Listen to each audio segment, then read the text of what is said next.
Hello learners, welcome to my channel enlighten knowledge. आज हम theory of cost में जो कंसेप्ट रीड आउट करने जा रहे हैं वो है आपका अपॉर्चुनिटी कॉस्ट। ये बहुत ज़्यादा इंपॉर्टेंट कंसेप्ट हो जाता है और इस वीडियो में मैं बिल्कुल डिटेल से आपको समझाऊंगी कि अपॉर्चुनिटी कॉस्ट का क्या मतलब होता है, इसका ग्राफ कैसे बनाया जाता है, कौन कौन सी अजम्पशन इसमें हम लोग लेकर चलते हैं, ये सारा कुछ हम लोग डिस्कस करेंगे। तो आइए शुरू करते हैं। सबसे पहले ये चीज़ है कि जो आपकी अपॉर्चुनिटी कॉस्ट है वो ये कंसेप्ट दिया किसने था, मतलब इसका क्रेडिट किसको जाता है। मॉडर्न इकोनॉमिस्ट ने बहुत ज़्यादा इंपॉर्टेंस दी है अपॉर्चुनिटी कॉस्ट के कंसेप्ट को। सबसे पहले ये इंड्यूस किया था DI ग्रीन ने उनकी article pain cost and opportunity cost में, जो पब्लिश हुई थी 1894 में। लेकिन क्या है, जो क्रेडिट है वो किसको जाता है, प्रोफेसर नाइट को, क्योंकि उनकी वजह से ही जो आपकी अपॉर्चुनिटी कॉस्ट वाला कंसेप्ट है वो पॉपुलर हो पाया था। तो अगर आपको आ जाता है कि अपॉर्चुनिटी कॉस्ट दिया किसने, तो वो प्रोफेसर नाइट ने दिया था। इस कंसेप्ट के अकॉर्डिंग क्या होता है कि इकोनॉमी में हमें पता है कि जो सप्लाई होती है इकोनॉमिक रिसोर्सेज से वो क्या होती है, लिमिटेड होती है, और डिमांड हमारी ज़्यादा होती है।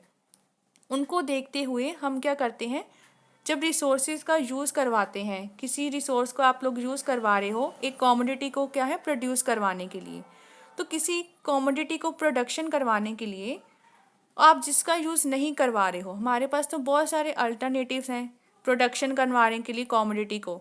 तो when resources are use for producing a given commodity, then क्या है, some amount of other commodities in whose production these resources could have been helpful is has to be sacrifice. मतलब वो भी ऐसे यूनिट्स जो हमें क्या है प्रोडक्शन में हेल्प करवा सकते थे लेकिन हम नहीं करवा पाए, तो जो सेक्रीफाइस किया है ना, वही हमारा ये कंसेप्ट हो जाता है अपॉर्चुनिटी कॉस्ट वाला कंसेप्ट। इसका रीज़न क्या होता है, क्योंकि हमारे पास क्या है सप्लाई बहुत कम है डिमांड से। सप्लाई कम ही होने की वजह से क्या होता है, हमारे पास अल्टरनेटिव यूजेस होते हैं, हर एक चीज़ के अल्टरनेटिव यूजेस होते हैं। अगर मैं मानकर चलूँ जॉब का ही अल्टरनेटिव यूजेस होता है कि मुझे अलग अलग लाइंस में जॉब प्रेफर हो रही है, टीचिंग में, बैंकिंग में, तो ये सारी चीज़ें क्या है, मेरे पास बहुत सारे अल्टरनेटिव्स हैं जो अपना इंस्टीट्यूट खोलने के। तो जिसमें मैं देखूंगी कि अगर मैं टीचिंग वाली जॉब को एक्सेप्ट कर लेती हूँ, इसका मतलब मुझे बैंक और अपने इंस्टीट्यूट वाली जॉब को छोड़ना पड़ा।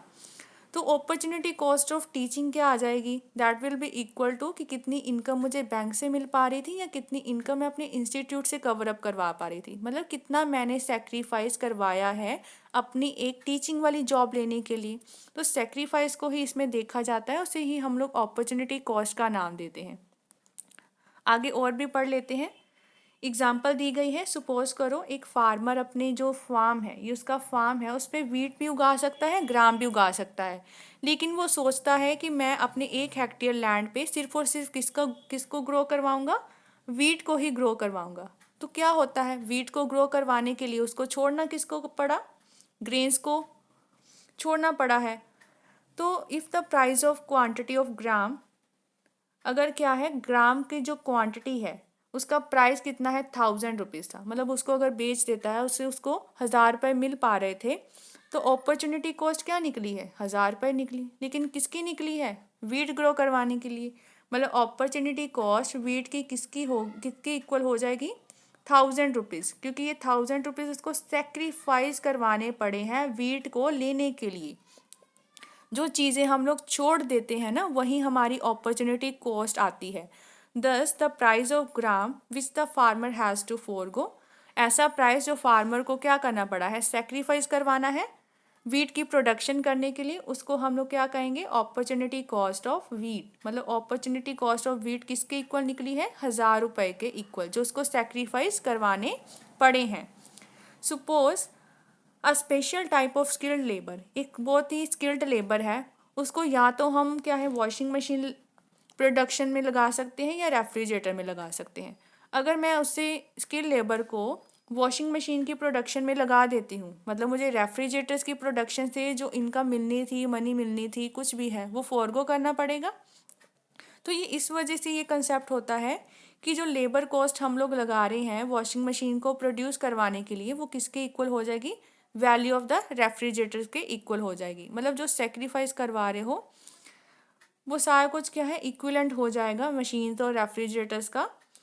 This cost is called the opportunity cost, मतलब जो हमने रेफ्रिजरेटर की कॉस्ट छोड़ी है, उसका सेक्रीफाइस किया है, तो वो किसकी अपॉर्चुनिटी कॉस्ट हो जाएगी, of the producing washing machine.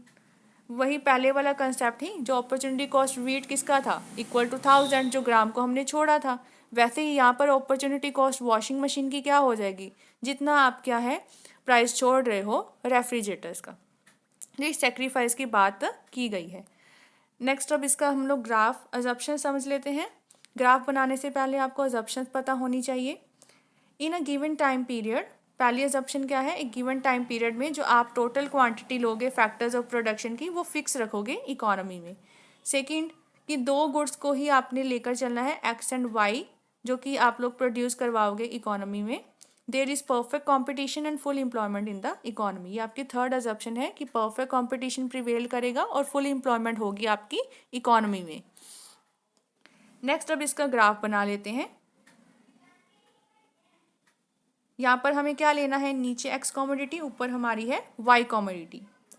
ये हमने लाइन बना ली है ए और बी, जो कि अलग अलग कॉम्बिनेशंस को रिप्रेजेंट करवाएगी। सपोज करो हम यहाँ पे एक पॉइंट ले लेते हैं सी पॉइंट, तो हमें यहाँ से सी पॉइंट से पता क्या चल रहा है कि मैं एक्स का इतना यूनिट प्रोड्यूस करवा रही हूँ, जिसको मैं ले लेती हूँ एफ पॉइंट, ये हमारा ओ पॉइंट है, और वाई की कितनी प्रोडक्शन करवा रही हूँ ओ जी, मतलब वाई मैं ज़्यादा प्रोड्यूस करवा रही हूँ एक्स को छोड़कर। अगर मैंने एक्स को ज़्यादा प्रोड्यूस करवाना है, मतलब मुझे अगर सी पॉइंट से यहाँ पर आना है, यही हुआ कि मुझे एक्स की प्रोडक्शन को क्या है, बढ़ाना है। यहाँ पर क्या हो जाएगा के, तो ओ के प्रोडक्शन हो रही है, लेकिन क्या करना पड़ेगा, वाई कॉमोडिटी की प्रोडक्शन को सेक्रीफाइस करवाना पड़ेगा। तो ये हमारा एच पॉइंट आ जाता है, मतलब ये नीचे गिर गया वो बढ़ाने के लिए। तो इसमें हम लोग अब अपॉर्चुनिटी कॉस्ट कैसे ढूंढेंगे, टू प्रोड्यूस एफ के यूनिट्स मोर, मतलब मुझे एफ के यूनिट्स अगर ज़्यादा प्रोड्यूस करवाने हैं तो मुझे वाई कॉमोडिटी को क्या करवाना पड़ा, सेक्रीफाइस करवाना पड़ा। Opportunity cost of E D, यहाँ पर हम पॉइंट ले लेते हैं ई। अब ये समझो, देखो ये पैरेलल लाइंस है एफ के और ई डी, और ये जी एच और सी ई पैरेलल लाइंस है, मतलब ई डी की प्रोडक्शन करवाने के लिए मुझे सी ई को छोड़ना पड़ा है। यही चीज़ ही बताई गई है। अगर हम लोग कह देते हैं एफ के की प्रोडक्शन करवाने के लिए मुझे जी एच को छोड़ना पड़ा है, तो हमने बिल्कुल उसके ऊपर ले लिया कि क्या है, मुझे इतनी सी ई डी की प्रोडक्शन करवाने के लिए मुझे सी ई को छोड़ना पड़ा। तो ये जो डिस्टेंस आप देख पा रहे हो सी और डी के बीच में, या सी ई जो आपका ये वाला डिफरेंस आ रहा है सी से लेकर डी तक, ये क्या होती है, आपकी अपॉर्चुनिटी कॉस्ट होती है। सी से डी में जो भी मूवमेंट हुई है, या फिर ये वाला पॉइंट है सी और ई वाला पॉइंट है, ये मुझे फॉरगो करना पड़ा, ये मुझे छोड़ना पड़ा है, तो यही क्या है, मेरी अपॉर्चुनिटी कॉस्ट आ जाएगी अगर मैं मूवमेंट शो करती हूँ सी से लेकर डी पॉइंट की तरफ। तो ये आपकी ऐसे कर्व बन जाएगी। कुछ चीज़ों की प्रोडक्शन अगर फिर से मुझे क्या है एक्स कॉमोडिटी को और बढ़ाना है, तो वाई को और भी कम करना पड़ जाएगा। तो यही हमारा सेक्रीफाइस हो रहा है। इन टर्म्स ऑफ मनी, अब अगर हम लोग मनी की बात करें तो अपॉर्चुनिटी कॉस्ट को हम लोग मनी के टर्म्स में क्या नाम देते हैं, ट्रांसफ़र अर्निंग का नाम देते हैं। एक वॉचमैन है, वो फैक्ट्री में काम कर रहा है, उसे वेजेस कितनी मिल रही हैं, 1000 रुपये पर मंथ मिल रही हैं। वो दूसरी फैक्ट्री में तभी जाएगा ना अगर उसको 1000 रुपये तनख्वाह से ज़्यादा मिले, एक महीने में 1000 से ज़्यादा मिले। तो मतलब क्या है, 1000 उसकी मिनिमम अर्निंग तो होनी ही चाहिए, कम से कम उसको 1000 तो चाहिए ही ना, 1000 से ऊपर मिले वो उसकी एक्सपेक्टेशंस है। तो जो 1000 रुपये है वो क्या हो जाएगी, उसकी ट्रांसफ़र अर्निंग हो जाएगी। मतलब इसे हम लोग ट्रांसफ़र अर्निंग लेते हैं, एक ऐसी मिनिमम अर्निंग है ये हमने मिनिमम अर्निंग की बात की है, और इसी को हम नाम क्या देते हैं, ट्रांसफ़र अर्निंग का, इन टर्म्स ऑफ मनी, अगर हम लोग मनी की बात करवा रहे हैं।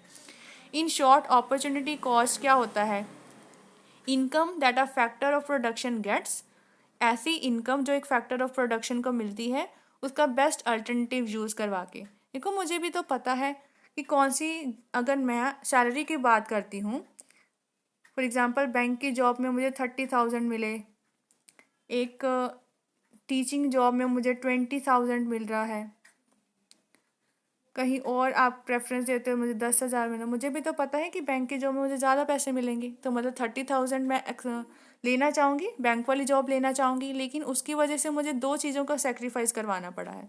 वो क्या है? टीचिंग की जॉब को और अदर अल्टरनेटिव को। तो ये मेरा अपॉर्चुनिटी कॉस्ट हो जाता है बैंक की जॉब का। तो वैसे ही उन्होंने बताया है कि एक मिनिमम कॉस्ट होती है जो हम लोग फैक्टर को पे करवाते हैं उसका यूज़ करवा के, लेकिन उसके बदले में क्या चीज़ें हमें छोड़नी पड़ी हैं, वही हमारा अपॉर्चुनिटी कॉस्ट हो जाता है। तो आई होप आपको अब अच्छे से क्लियर हो गया होगा कि अपॉर्चुनिटी कॉस्ट क्या होता है। अगर वीडियो पसंद आई हो इस लेक्चर को, इस चैनल को ज़रूर सब्सक्राइब कीजिए, लाइक कीजिए, शेयर कीजिए और कमेंट कीजिए and press the bell icon, ताकि हर वीडियो की नोटिफिकेशन आपको टाइम टू टाइम मिलती रहे। Thank you.